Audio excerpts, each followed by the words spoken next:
pelecehan seksual. Pemirsa, korban pelecehan seksual lainnya, kasus kekerasan seksual yang menimpa balita masuk dengan dugaan pelecehan seksual oleh seorang anak berumur pelecehan seksual terhadap memegang bagian intim yang dibawa. seorang dosen yang melakukan pelecehan seksual terhadap pelecehan dokter kandungan, dugaan pelecehan seksual yang dilakukan oknum guru, juga pencabulan terhadap 10 santrinya, kasus pemerkosaan yang dilakukan dokter residen. Assalamualaikum warahmatullahi wabarakatuh. Hai teman-teman semuanya. Hari ini kita akan membahas topik yang sangat penting, yaitu pelecehan seksual. Mari bersama-sama kita memahami apa sih pelecehan seksual dan mengapa kita harus peduli. Apa itu pelecehan seksual? Pelecehan seksual adalah segala bentuk tindakan, baik secara fisik maupun non-fisik, yang tidak diinginkan dan berhubungan dengan seksualitas. Tindakan ini bisa membuat seorang merasa tidak nyaman, terhina, terintimidasi, atau bahkan takut. Yang paling penting, pelecehan seksual bukan hanya soal sentuhan fisik. Pelecehan seksual memiliki banyak bentuk, salah satunya adalah pelecehan fisik. Ini adalah tindakan yang paling sering kita dengar, seperti sentuhan atau rabaan yang tidak diinginkan, mencium paksa, atau bahkan serangan seksual. Selanjutnya yaitu ada pelecehan non-fisik. Pelecehan non-fisik ini berbentuk komentar ataupun lelucon dengan nada seksual, serta pengiriman gambar ataupun stiker pesan cabul, dan juga tatapan yang tidak senonoh. Nah, pelecehan jenis ini juga seringkali dianggap sepele oleh banyak orang, padahal dampaknya sama-sama merugikan.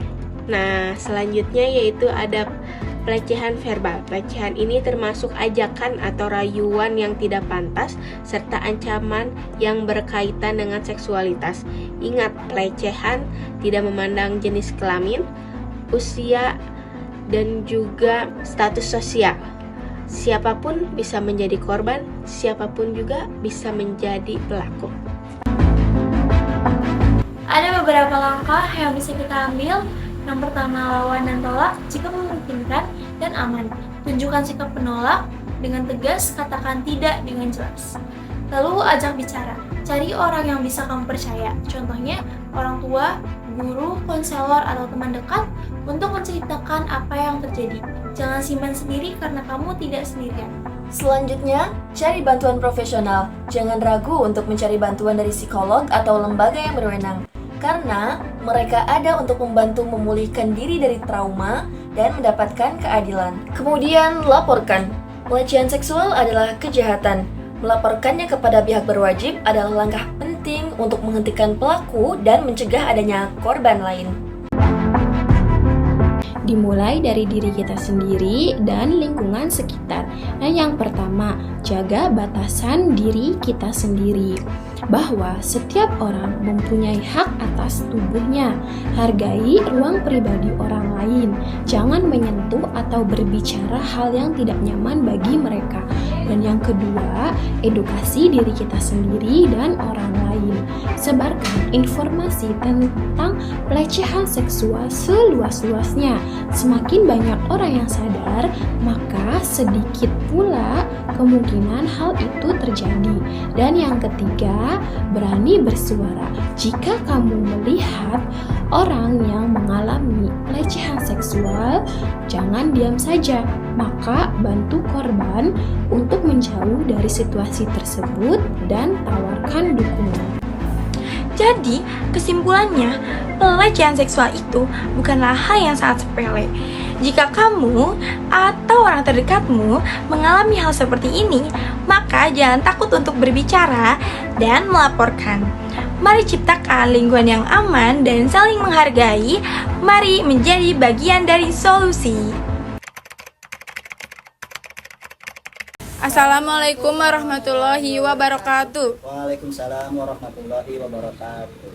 Perkenalkan, kami dari kelompok 5. Perkenalkan, nama saya Sahwa. Perkenalkan, nama saya Zalfa. Izin Bapak, di sini izinkan saya untuk mewawancarai. Nama Bapak siapa? Nama saya Mista dari Kesatuan Security Poltekkes Cirebon.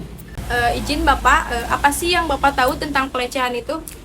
Yang saya tahu, pelecehan itu tindakan atau perilaku seseorang terhadap orang lain yang membuat ketidaknyaman orang tersebut, bahkan bisa merugikan orang lain gitu nih. Dan apa sih Pak sebab akibat dari pelecehan itu? sebab akibatnya banyak sih Neng ya, karena untuk masalah pelecehan itu ada bermacam-macam jenisnya. Ada pelecehan seksual, ada pelecehan verbal, dan mungkin ada pelecehan apa ya, nama baik juga termasuk. Itu kan ya menurut saya ini itu namanya juga pelecehan juga sih Neng.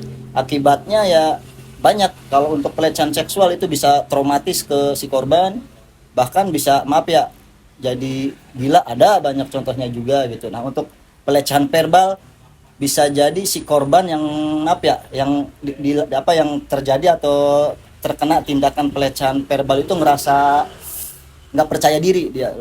Terus untuk satu lagi yang menurut saya pelecehan itu pelecehan yang tadi saya sebutkan apa namanya, pelecehan nama baik gitu lah. Nah sekarang kan zamannya zaman modern, zaman digital, kita di mana-mana pasti setiap manusia itu punya media sosial atau apa platform media sosial gitu kan. Nah kalau misalnya dilecehkan di media sosial itu si korban tuh bisa traumatis di apa ya, di Media sosial gitu. Di media sosial atau di macam-macam platform elektronik gitu. Terus menurut Bapak sebagai laki-laki, cara penanganan ketika pelecehan seksual itu seperti apa? Cara penanganan dalam tindakan pelecehan seksual ya. Kalau saya pribadi jujur emang kalau seandainya lelaki itu awal-awal kita melakukan tindakan pelecehan seksual, kalau saya pelakunya, mungkin kadang kita ngelihat dari si korban dulu atau si pelaku atau bukan pelaku ya, si perempuan tersebut lah. Kadang si perempuan tuh dengan tidak sadar mereka menggunakan pakaian yang tidak sopan, serono. Nah di situ kita kaum lelaki itu timbul gitu. Nggak dipungkiri kan gitu, yang namanya lelaki ada wanita lewat dengan pakaian seksi, apalagi dengan pakaian yang serono, otomatis insting lelaki kita langsung keluar, wah nggak dilihat sayang gitu kan. Dilihat dosa, tapi itu yang imannya masih ke handle. Tapi kalau udah imannya nggak handle, nggak bisa jadi pelecehan seksual seperti itu nih, untuk tindakan pelecehan seksual. Terus apa lagi? Baik, sudah Bapak. Terima kasih ya Bapak sudah meluangkan waktunya untuk diwawancarai oleh kita. Terima kasih Bapak. Sama-sama Neng.